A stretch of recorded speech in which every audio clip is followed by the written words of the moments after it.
it was valid for us to get rid of him. That's how bad I at one point hated my father.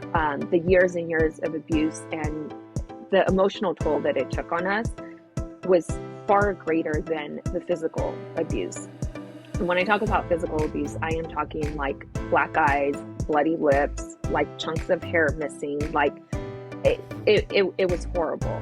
So for me to learn to forgive my father was years and years of digging deep into who I was and who I wanted to be.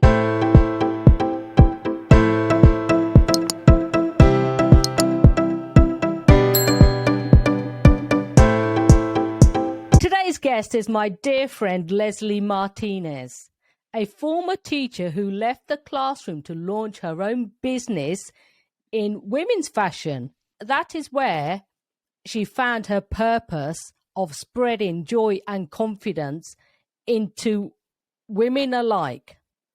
After years of running her clothing boutique, she became a certified life coach where her true passion came alive for helping women to find their God-given purpose. In addition to being a business owner and life coach, your Joyful Order podcast, Leslie is a wife and a mother to 2 teen boys. Welcome, Leslie. Thank you so much, Anita. It's my pleasure to be here. What's one of the most courageous things you have done?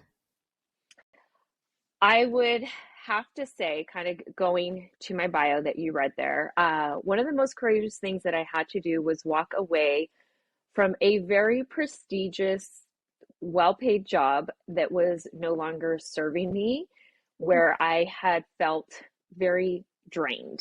I was working in a position, a very kind of well-respected position as a children's director at a church. I absolutely loved my job. It was actually very fulfilling what I was doing, but I started to lose my identity and who I was. I was so focused on serving people and helping them to build a relationship with God. You know, I was teaching little ones how to everything about God, Bible stories and all of this. But I lost myself during that time. It was a very demanding position. It required 50 hours of work a week, 6 days a week. I had no personal time. I was a mom of 2 young boys at the time, and I felt completely drained. Like I was either a children's director or a mom. I was never Leslie. I completely lost myself. And throw in there a wife. My husband and I had, truly started to have some challenges because there was no quality time for us. So I started to really lose who I was. And it took a lot of courage for me to say, I need to step away from this role. I need to find myself and know that who I am, that Leslie is not identified by a role. I loved the job. It was a very, very hard decision. And I had to, I literally walked away from this job with nothing lined up. I had no job, like on the back burner. I didn't know what direction I was going to go in. I just felt a really strong urgency and tug in my heart that it was time for me to walk away from this position. I look at it as I at the time, I didn't think of it to be a courageous step. I kind of looked at it to be a faith step. But when I look back, I'm like, that was really courageous of me. It was a very brave step to walk away from a really good position, a really good job. I literally had no plan, but I knew that there was an urgency that I had to do it at that time. And as things had unraveled after I made that initial decision, I knew why the timing was of importance. And it was a faith step that I had to make at that time. And when I did it, opportunities opened up immediately. Like I literally got a job 2 days after I put in my notice. Wow. Working actually at my son's school at the time. And I took like kind of a major demotion.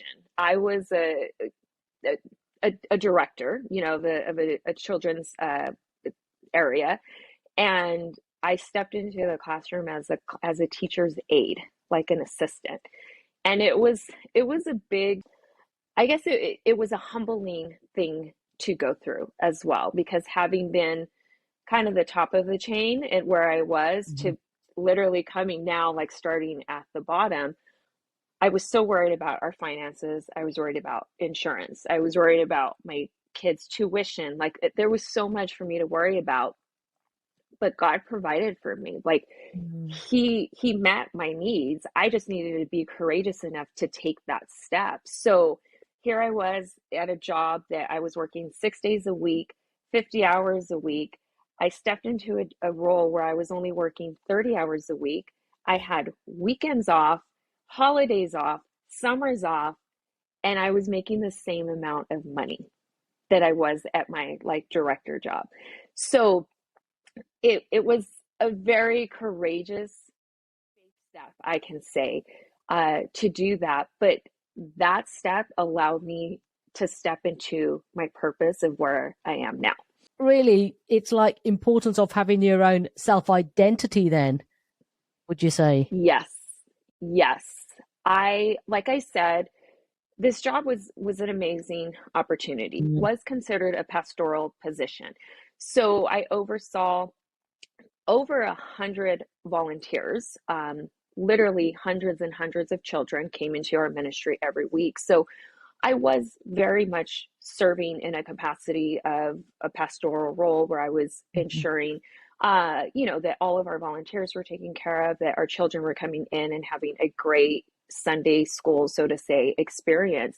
So it was a very fulfilling role, but I lost myself in that role. I got so caught up in what I felt was doing God's work, but I lost my relationship with God through that Mm. because I didn't have time to spend with Him. I didn't have quality time to spend with my husband. I was struggling to keep up of being a mom and needing quality time with my kids. I would come home from work completely drained and just gave what was left of me to my family rather than giving the best of me to my family. I didn't have time for anything for myself. I didn't have Mm. time to work out. I didn't have time. I wasn't eating right during the time. I didn't have time to read a book. And I should go back and say I didn't make the time. Because when I look back now and knowing what I know now, I'm like, I just didn't make the time to do it. I Mm. could I have done it? Yes. Did I make the time then? No. And that's partly why I just kind of lost myself because I was so caught up in just my role and making sure that I was the best children's director that I could and show up for everybody at my role, in my position, that I started to lose sight of who I was as outside of that position. So I definitely and I worked at that position for 9 years. So it Oh. was it was a long time. It wasn't just Mm. a short period of time. It was 9 years that it just built up where I was overwhelmed, overworked, I was stressed, and I didn't feel, even though it was a great role and a great position where I was doing so much, I didn't feel fulfilled anymore. I Mm. felt just completely stripped of who I was. And if you were to ask me, like, Leslie, what brings you joy? Like, what do you do? Like you read this fabulous bio of me of all these things. Those are things that I had to identify over these last 2 years because had you asked me then, everything was like, well, I like to spend time with my boys and I'm at church all the time. Like, and our where I worked, it not only was work, but it was our church and it was my children's school. So, Mm. I mean, talk about it being at this place like all the time. I didn't know who Leslie was outside of that building.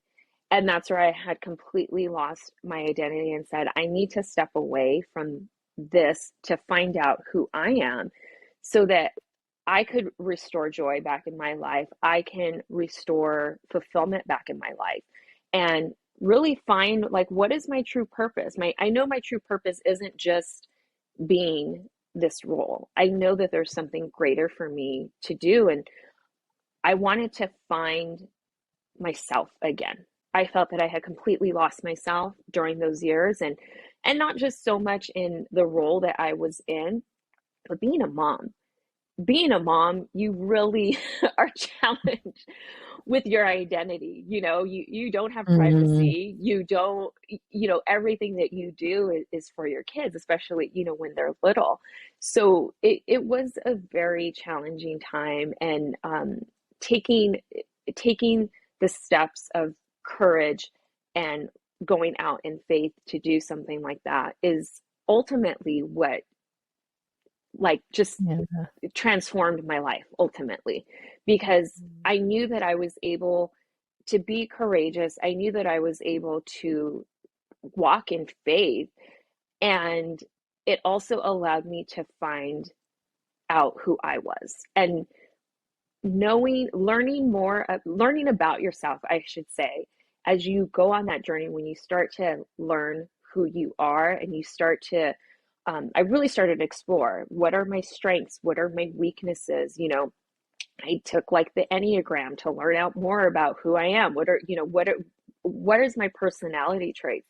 And when you start to learn who you are, I think that takes a lot of courage too. Yeah.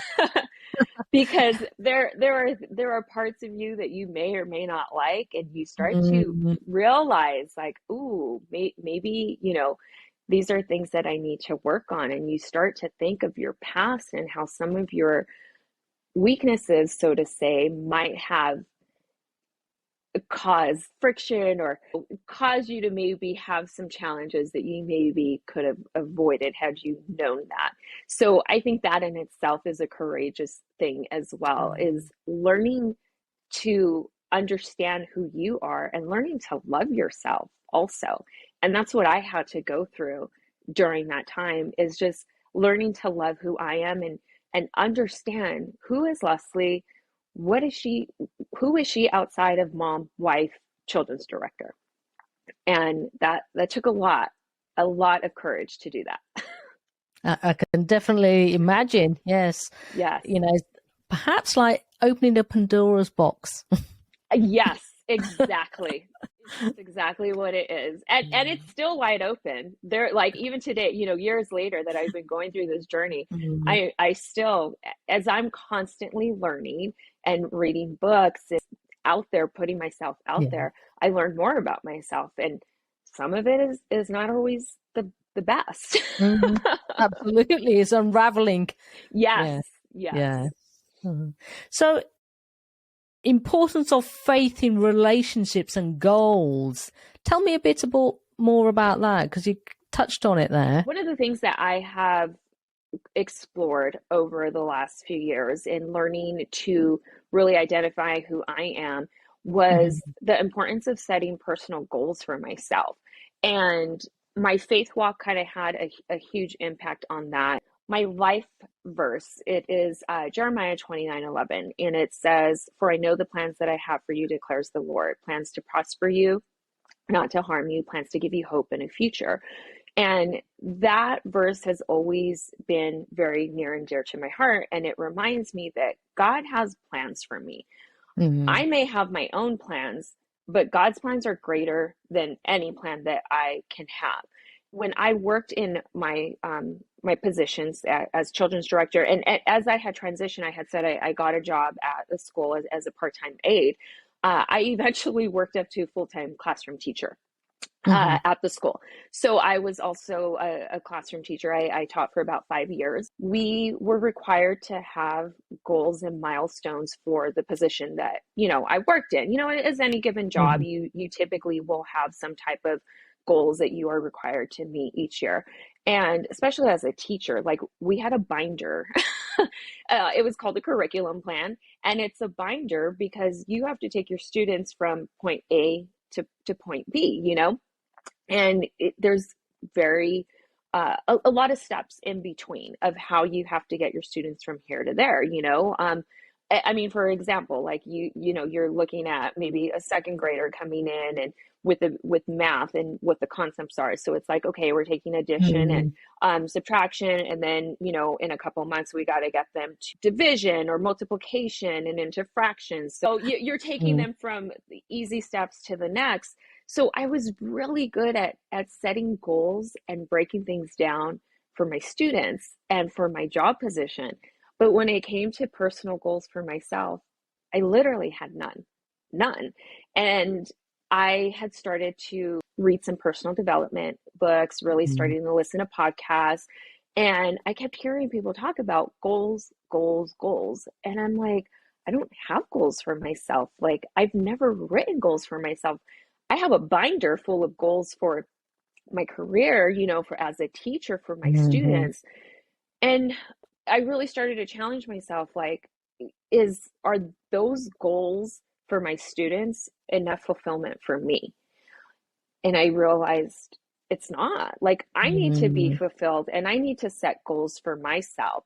So I started to set goals for myself, and as I started to do so, I really started to see my faith grow in that also, because I mm, had to bring, kind of God's word into that, and started to realize that, hey, God really does want us to have plans. Like, He has a purpose for mhm, us.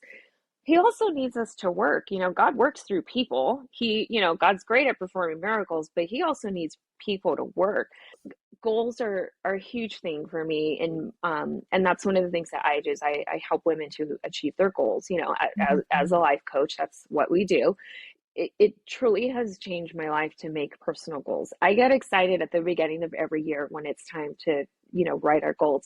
I got my family doing it, my boys do it, my husband does it.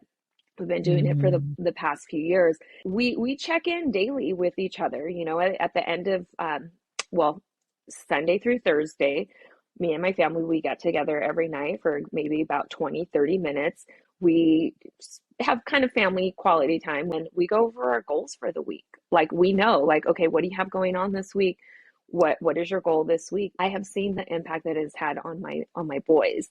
And it's something that I wish that I learned at their age. So I am hopeful that instilling personal goals in them now, mm. and how they see the importance of it, that's going to totally um, allow their lives to be led different than where it was when I didn't find it until like my late 30s. you know? Absolutely. Yes. Yes, Yes. definitely. Yes. And how has created healthy habits changed your life, and what impact has that made on your business? Anita, like, I can spend hours just talking about this. The challenges it is of maybe working, running a business, Mhm. like trying to have a career and provide for your family. Once I initiated good, strong, healthy habits, it eliminated the stress completely. It eliminated the overwhelm. It eliminated the need to constantly be like chasing myself, so to say. So Mm, simple habits is like of like having a meal plan for the week. yeah. Like, that has changed my life. Literally, Mhm. it has changed my life. Like, I was not a person that really enjoyed cooking a whole lot. And I think Okay. part of why I didn't like cooking was because of the stress of trying to think of, oh, what are we going to eat for dinner tonight? And then the thought of, well, okay, do I have what I need to make this? Oh, well, I have to go to the store for this. Like, so cooking dinner caused me anxiety at one point. Yes, literally. And that's why I just didn't like to cook. So for me, like, every Sunday we spend an hour working on our goals and plan of the week. But what I do is I do a meal plan for the whole week, and then I go online and I literally drop all my groceries into my cart. Here in good old California, in the US of A, we have Target, which is a fabulous chain store here that Mhm. we get curbside pickup. So I can do my groceries, I put everything in my cart, and I order those on Sunday evening. And like today, I go and do curbside pickup, and I have everything that I need for the week. I have a meal plan, and Anita, when I say it literally has changed my life, like that simple habit right there has caused me, one, it saved me so much stress. It has saved me so much time.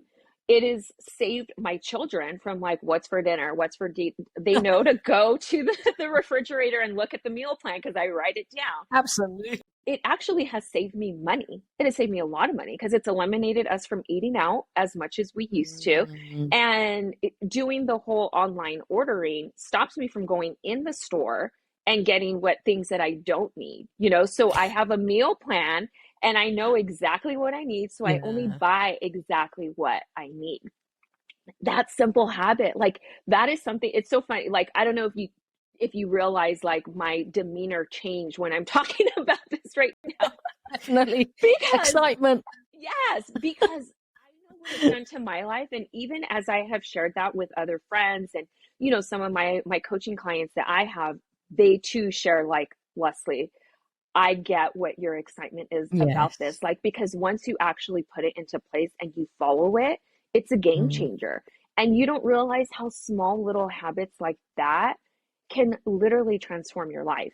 The habit of me Definitely. spending an hour Definitely. on Sunday to plan my whole week Mm. probably saves me 2 to 3 hours a week because I'm planning everything in advance.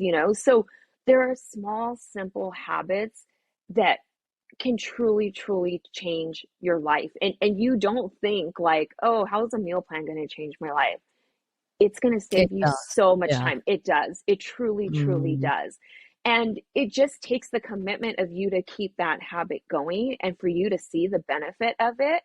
Why is women having personal goals important to their self-identity? Because Oh, we've spoke about both separately. as I really feel that's what my heart is really in speaking to women, and I Mhm. exclusively coach women on this Okay. because especially us moms, I think it Hmm. is so important for us to look at having personal goals. As I was saying before, like I had all these personal goals for my role at my job that I had. And then, every mom's personal goal is, oh, well, I just want to raise my children to be, great and fantastic and stuff. But am I, as being a great mother, you need to show your children how to have personal goals, how to have ambition, how to work hard, a good work Mhm. ethic. And if I'm not making the example for them, how do I expect them to do that? I can pick at them all I want and talk to them, and be like, you got to do this, you got to do this. Mhm. But I think the best way for us to really teach our children is by doing it, is by being the example, is not just speak it to them. Like, you got to walk the talk. And if I'm not achieving personal goals, if I'm not putting it out there for my kids, what expectation do I have for them? I Mhm. want my kids to go further than I ever went. I want them to excel and go beyond what I ever did. And in order for me to do that, I need to strive for more of where I'm at right now. Also, I need to set the example for them. I have two boys. My boys are, Mm. are are both teens right now, but I also want them to know how to love and respect a woman, how to treat a woman, and Yes. how to allow a woman to have her own goals. So when they go off and Mhm. marry and are in their own relationships, I want them to have a wife that is ambitious. I want them to have a wife that is going to push them to be better men. Um, Yeah. I like with me and my husband, I push him like you gotta go for more. You can do more, you can do it. Constantly pushing him. My husband does the same to me, and he's Mm. constantly pursuing me like you can do more. There I want you to aim for this. So sometimes, I want to give a good old like, when he's on me about stuff, and I'm like, are you serious? Mm. I would never do that. I say that jokingly, of course, but that sometimes that nudge from your husband can kind of just get a little under your skin. But at the end of the day, I know that he wants me to do Yeah. more, and he knows what I'm capable of doing. So I do need that nudge. Sometimes it's hard love, but Mm. I think it's so important. Like, women have come so far from where we Oh, used to be. definitely. I mean, we have Mhm. definitely come so far, but I think we still have so far to go in those positions to show the next generation is that we can continue to do it. You know, the whole Rosie Riveter, like, I can do it. It's important for young children, young girls and young boys to see women continuing to strive and achieve more. So by setting Definitely. goals and pursuing those, it's important for them to see that so that they can follow in our Mm. steps, but even go beyond what we're able to do. How important is the power of forgiveness? Ah, it Wow, Anita. This is Mm. this is another area that has been very like near and dear to my heart. I did share with you, I came from an abusive home. I grew up in uh, an emotionally and physically abusive environment with my father.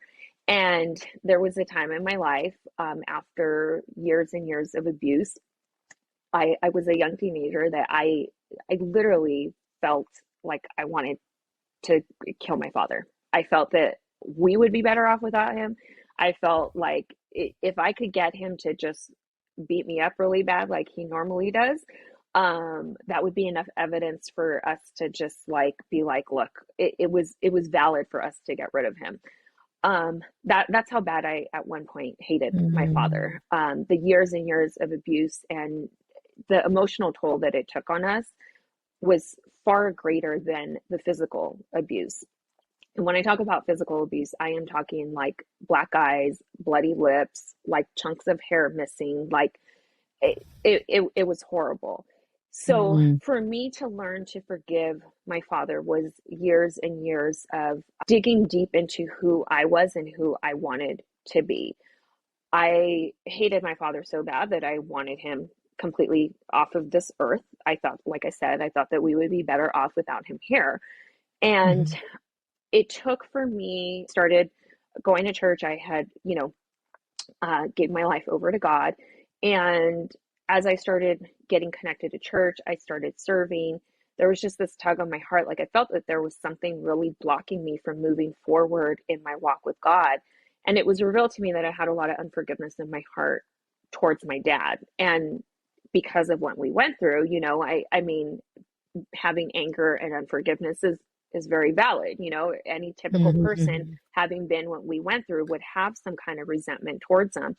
And I had to learn to process the whole forgiving thing. And I had to really learn about forgiveness and learn that forgiving someone isn't necessarily for that person. That doesn't mean that I am giving them validation or saying it's okay what you did.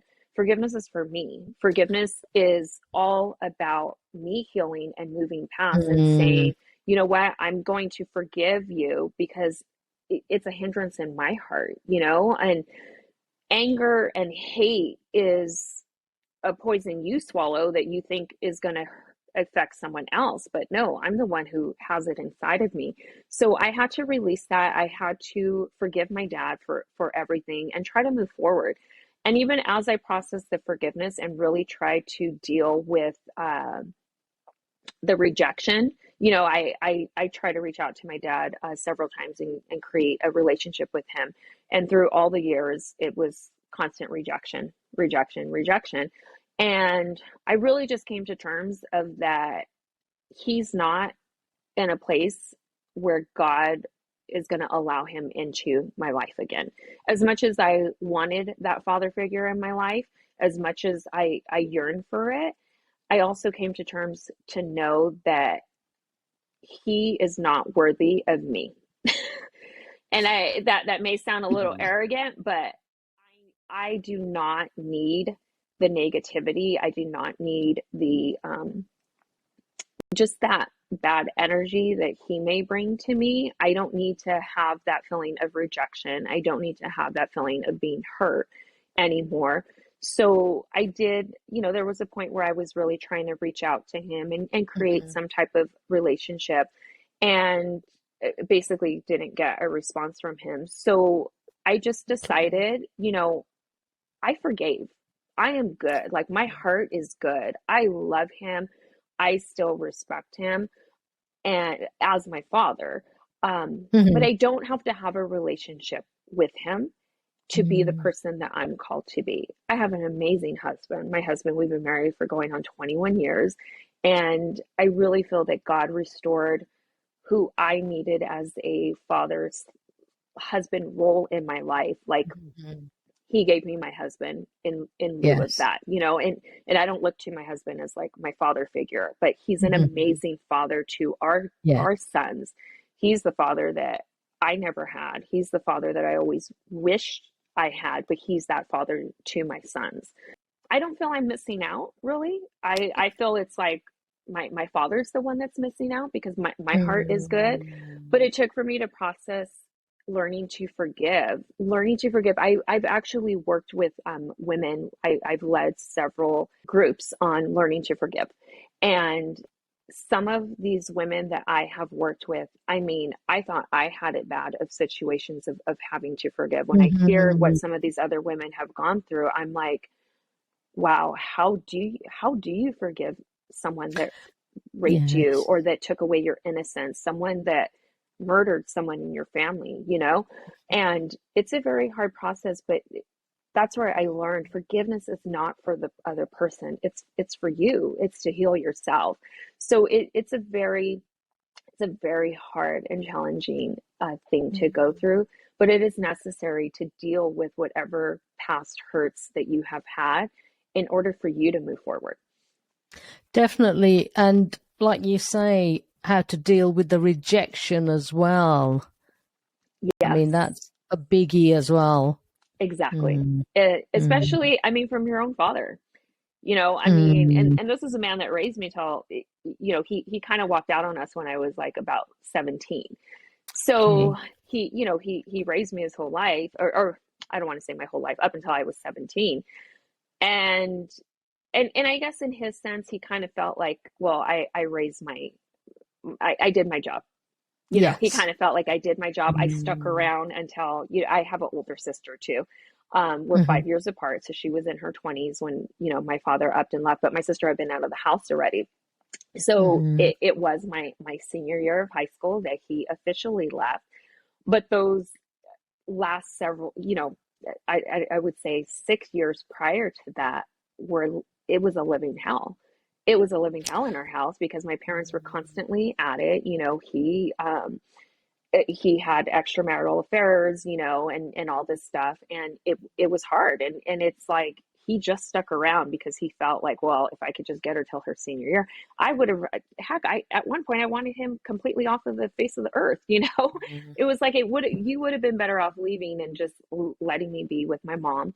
But the rejection definitely was very challenging to deal with for years. And I really want to say that really just over the last 2 years is when I really came to terms of like, you know what? I'm Mhm. good.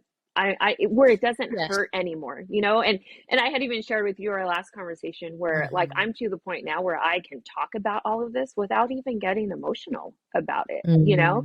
because I've healed. I definitely Yes. have healed. It's taken a long time. But every time that I try to put myself out there with my dad and, even trying to get him to build a relationship with his grandsons, his grandchildren, and my husband and stuff, I try to push it, but then just getting like that he wants nothing to do with it. When you're sending messages to your father and he doesn't respond to you or doesn't even pick up a phone to ever call you, I mean, you start to, I started to realize like, I think I'm just trying for something that is not worth it. And Yes. I'm not going to keep putting Mhm. myself out there and being rejected. He's Mhm. the one Mhm. that's missing out. It's not me. It may or may never happen, but I'm at peace with that.